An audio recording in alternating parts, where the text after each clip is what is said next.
Македонија е полна со талентирани деца. Во овие времења на апатија во земјава токму талентите даваат надеж и предизвикуваат среќа и гордост на нацијата.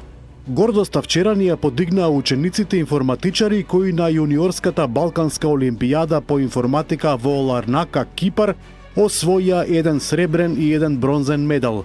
Браво, особено ако се знае дека со овие два медали вкупниот биланс на македонските ученици на меѓународните информатички олимпијади во 2025 година изнесува 2 златни, 3 сребрени, 5 бронзени медали и 6 олимписки пофалници. Ова е големо остварување што е достојно за почит дури и за многу поголеми држави.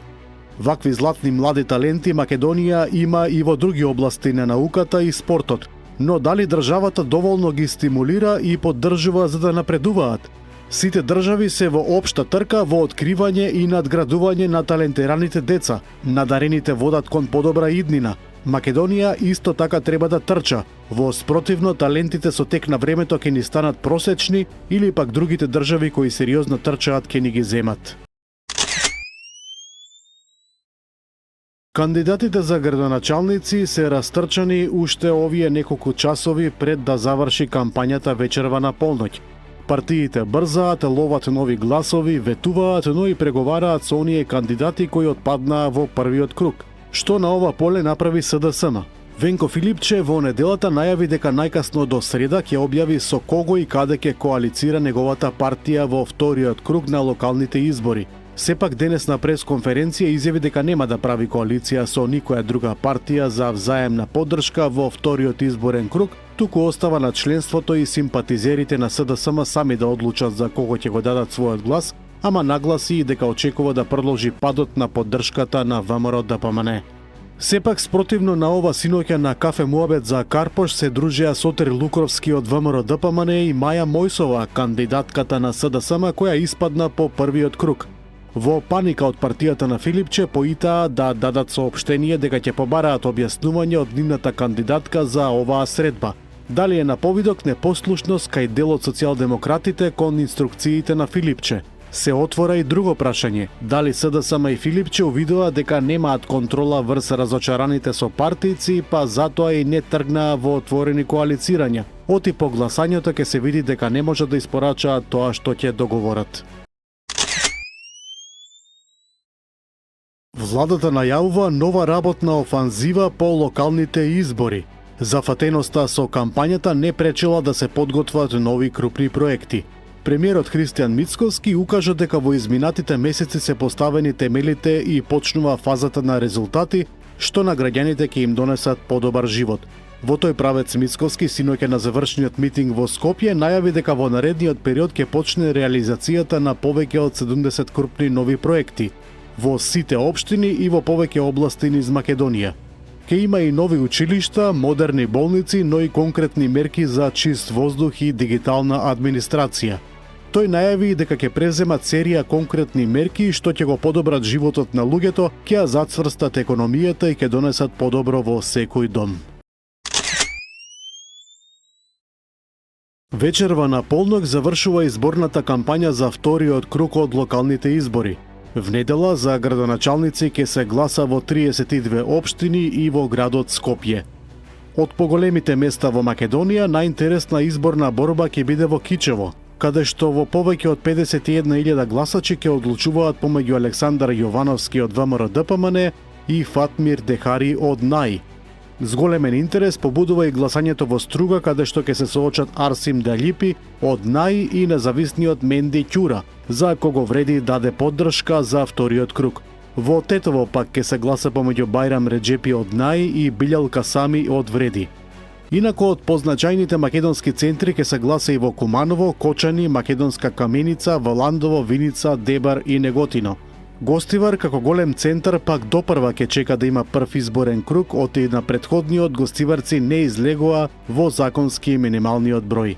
Од друга страна, во првиот круг од локалните избори беа избрани градоначалници во 44 општини.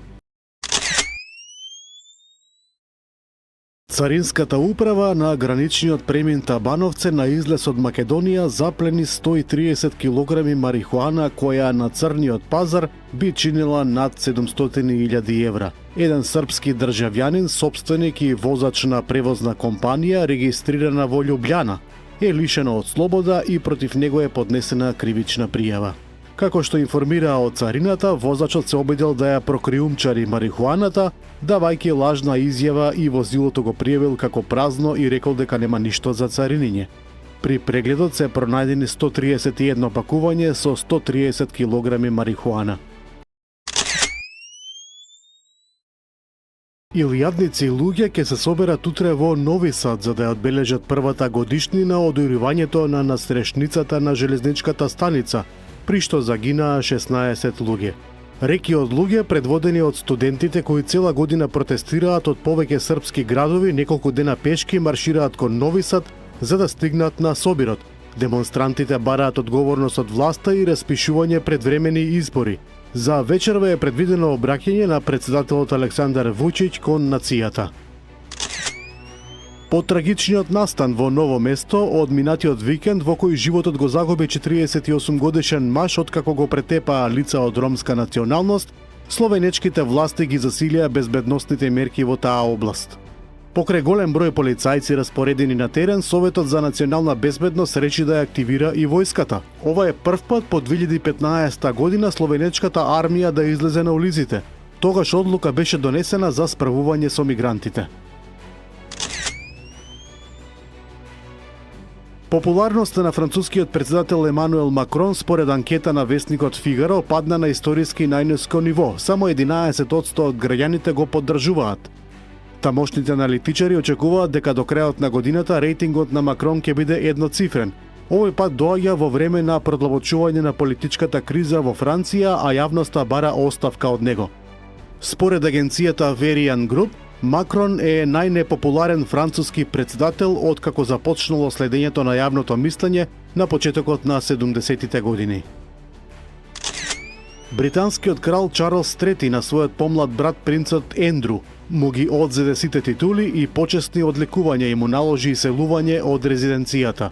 Одлуката е поради неговото поврзување со починатиот сексуален престапник Џефри Епстин и разните оргии кои тој ги организирал.